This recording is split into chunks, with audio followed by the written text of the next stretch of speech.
Hello, and thanks for joining us. This is Mike Miletich here, sitting down with City Councilwoman Julie Strahan. It's kind of an exciting night tonight because I get to ask you why you want to be the next mayor of Roseville.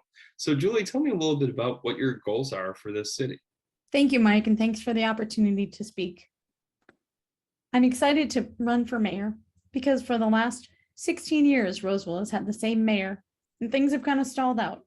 I believe that as I run in my first term as city council, there are many ways that we can move this city forward. The three things that I'm most hoping to address are working on the environment, addressing equity, and addressing engagement within the city of Roseville. Now, can you talk a little bit about each of those three things, the three E's? Certainly.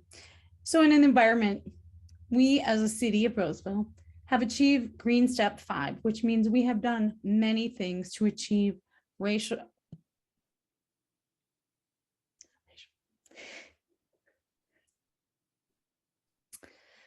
For environment, Roseville has achieved Green Step 5, which means we have done many items to achieve the step within the environmental activism that allows us to call ourselves a Green Step 5 city. But I think we cannot rest on our laurels. We need to continue to do more. We need to find ways to address the climate issues that we have as a greater society and see what we can do, especially to call for an environmental action plan so that we are able to meet our climate action goals that we were set in the 2040 comprehensive plan that we filed with the Metropolitan Council. In that, we attempted to be net zero as an organization. And in some ways, we will achieve that goal, but in others, we are nowhere on course. And without an environmental action plan, we won't have any idea on how we'll achieve that plan and what is our best step for moving forward. Why is it important for a woman to lead the city moving forward? We've not had a woman mayor in Roseville for nearly 40 years. And currently, I am the only female sitting on the Roseville City Council. I believe it is important for us to see that as something at this time when women need to work hard for equal opportunities, for gender and pay equity. And we need to see how we can move forward in the light of things happening at the Supreme Court level. I think it's very important for us to see how we fit together and that we have equal access at that same table when we make plans for all of the people of Roseville moving forward. And I know that you're out in the community frequently. You get to meet a lot of the people there, your neighbors, some that you've known for a while and some that are new, even young girls that may look to you as a role model. What Indeed. do you think a candidacy like this would tell them about their future goals? I've had a lot of fun throughout Rose Fest speaking to young ladies about there not being a Roseville mayor who's been a woman. And they're so excited about that possibility, just like everything else. When you don't see someone, it's hard to believe that it can become a reality. And so when I tell these young Girl Scouts who are in 6th grade and 8th grade and young women who are in high school in the Ros Progressives and other groups that I work with, they see it as a possibility for them as well. And I work really hard to encourage them to see that as an opportunity that they are entitled and allowed to have that opportunity and dream to be the person who makes decisions that impact the whole city and the whole nation and in time. I know diversity is also a major goal, part of your campaign right now. Can you highlight what you would do to make Roseville more diverse? Because it's already a diverse place, but maybe adding more voices. Indeed. So I started my diversity journey in regard to city council prior to my being even elected. I was on the League of Women Voters, and we were choosing to do a study about diversity within commission and elected positions within the 5 cities that our League of Women Voters serves. And what we found from that is that we lack people who are renters. We lack people who are not who are quite affluent. We lack people who even work. There's one quadrant of the city where 80% of the people who are in appointed positions live in. And so it really calls to mind how we need to work really hard to move forward and get more of the voices that are in the city. Currently 40% in the 2020 census, 40% of our city is now made up of people of color. And those people are not represented within our organizations adequately.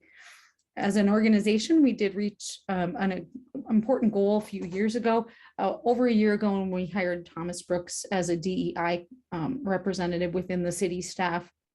But he's just the starting point with the strategic racial equity and action plan.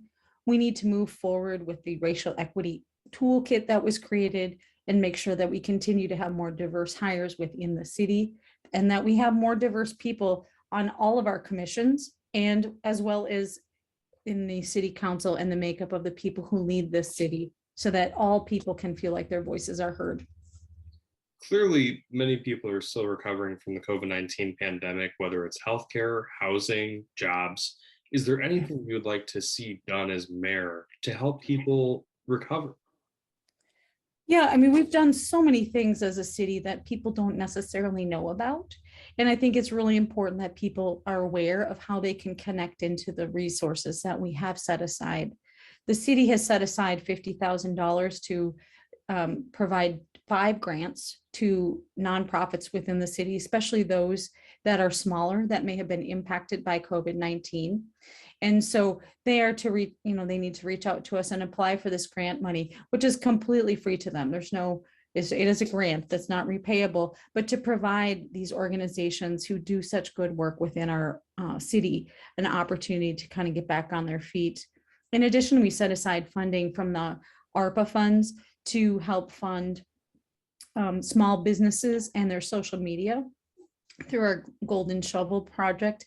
And so we really continue to work with our Roseville Business Council to provide opportunities for small and medium-sized businesses to get back on their feet. And we've really been hesitant to move forward with any other initiatives that might adversely impact the city businesses, because they are vital to keeping the people of Roseville employed and moving forward in their own prosperity. Now, this may be a question that shocks you a little bit because it's a little bit more personal. Who inspired you to be a leader for this community? I went to so many different events, and always was really admired John Marty, who is no longer will be my state senator. But quite honestly, I'm inspired to take a leadership role by my own daughters. They have decided that things are important, and they wouldn't allow me to say, I don't wish to engage with that. I really need to be actively involved. And I was corrected many times by my children saying, Mom, you don't get it. You're not doing it right. And they call me to a higher standard and make sure that I continue to have an open mind and reach out to all people. And it's the greatest compliment when one of my daughters will reach out to me and say, oh my gosh, I'm turning into my mom. I talked to the Uber driver and now we're friends. For a long time, they didn't understand why that was important. And I think it's just to make each person feel valued and part of our society. Each person has value, but it is truly my daughters who have held me to that standard, to make me try to be a better person and want to lead and provide a better place for them when I'm gone. I think that's a great answer, and many people, including your daughters, will really appreciate hearing that as well. Is there anything that people may not know about Roseville that you would want to highlight more if you were to become mayor? Yeah, I think organizations are led by the charism of the person in charge. And so while I really appreciate the opportunity to serve as council, I do believe that as mayor, I would have the opportunity to lead with a passion that is not seen right now, that is more my personality, which is very outgoing, very engaging. I really never want to walk away from someone and feel like I didn't give them everything I could. And so I think engagement being my last platform is really indicative of that, where I want to make sure that people know about services and resources that the city has that can be a service to them. Recently, Roseville joined the Habitat for Humanity Land Trust. And so instead of residents of the city having to go out to Homestead Road or whatever other organization has a great jingle to sell their home with little or no effort, they can sell their home to the city of Roseville, and who then in turn we will fix that up with the help of Habitat for Humanity, and turn that home back into an affordable housing with a 99-year guarantee that it will stay affordable for future generations of people within the city. It's just one of the examples of how we've tried really hard to continue to be available, and maybe in a non-conventional way. We have a manufactured housing loan. What I didn't realize, that people who had manufactured housing actually register their deeds with the motor vehicle services. They don't go to the county and register a deed because their home is considered transportation. It's not permanent. And so we provide a rare opportunity for people to fix that up. I've worked with the fire department to make sure that our one mobile home, manufactured home park is a safe place for people to live, and they do check there regularly. And so I think knowing that all people within our city are very valued, and we are working really hard to make sure that every person is being addressed. And if there's a group of people that are not being addressed, we need to know so we can make sure we extend resources to them as well, because we have been blessed with many riches. We have many resources in staffing and fantastic police and fire and other opportunities. We just need to know how we can better serve. And again, by getting more people engaged, more people involved, we are able to address more communities within the city. And we're able to get more people at the table for that conversation to make sure we know what people need. No matter where people live, they always want to make sure their taxpayers are being put to good use. And obviously, local government budgets are very important. Is there anything that you would like to see change within the budgetary process, or things that you would like to improve upon if you were the mayor? Certainly. Well, I think right now as a council, I feel very, very good about the budget that has been presented and continues to move forward. Our upcoming plans are to finalize out and institutionalize our housing navigator, who is embedded in our police department. We also have 2 social workers. Our city staff have done a fantastic job of reaching out and obtaining grants and other scholarship funding, matching funds, and other resources in order for them to maintain and try some state-of-the-art opportunities. And we've seen great success. And success with a housing navigator isn't necessarily every person is housed, but that every person is humanized, and that every person has an opportunity to be housed and has the opportunity to succeed. Some people aren't there yet. It takes a long relationship built, but I think that really goes for everybody within the city. People who maybe have had opportunities where they don't feel comfortable in the city government, then we need to work continually to build those relationships. As far as the budget concerned, we did have grant funding for 6 firefighters, and we are working to step that funding up in some capital improvement in the next few years, so that when those firefighters do come onto our budget, we are prepared for that we have prepared. We've had a significant change in population growth in the last few years, given some of the multifamily housing units that have gone online.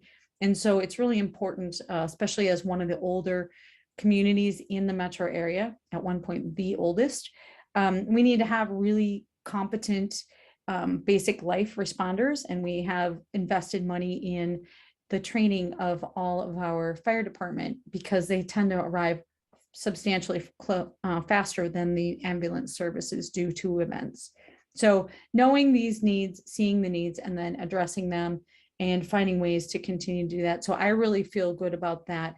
We are also looking at adding a sustainability coordinator to the city, someone who's been on as a Green Step AmeriCorps person, and who is such a great resource for the city. It was something we didn't know we needed until we can't imagine not having her. So I think realizing there are times when people need to be added that fulfill what we need to do as a city, because being aware of our environment and making sure we're sustainable is what's going to move us forward into the future.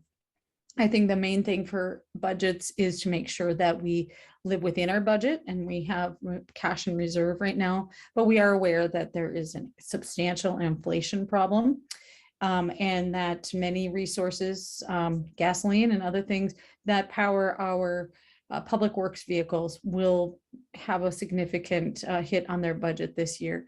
So just knowing that knowing there will be an increase, but trying to keep that as minimal as possible in order to still provide the services that are important and vital to what people expect in our city. Is there anything else that you would like voters to know about you personally or your goals? Well, I just want to be out seeing people and making sure people know how they can be involved. This evening, I had an opportunity to go out to a community event at the ROG Amphitheater in Central Park. And at that time, I walked around and asked people if they lived in Roseville. And if they said no, I said, thank you for coming to our event. I think it's just as important for someone in our parks or in our Target or in any of our stores at Rosedale to know that we appreciate who they are and what they bring to our city. They maybe don't live here now, but if they feel like they're a valued and welcome part and that their opinion matters on how we move forward as a city, they may at some point. We have a lot of senior residences. One lady told me she lived in Roseville for the first time about 6 months ago after living in another suburb for 70 years. So I think really knowing that it's a radical hospitality that we really work hard to foster. And that's what's going to move us. That's what's going to differentiate us from any other surrounding suburb. That's going to be the difference. And the reason that someone says, I want to live in Roseville over some other place. It is kind of a small town adjoined by the two largest cities in the state of Minnesota. And we are a gem. We have so many things to offer people here. And I love living here. I can't imagine leaving and moving elsewhere. And I want others to feel that same pride and that same attention. Like we're really caring about their future and how they can achieve success within our city. Well, thank you so much for spending time with me tonight, Julie. And you have many things that you're hoping to do if you were to win this election. So once again, this is Julie Strahan talking with Mike Miletich. Thank you for joining us. Thank you so much.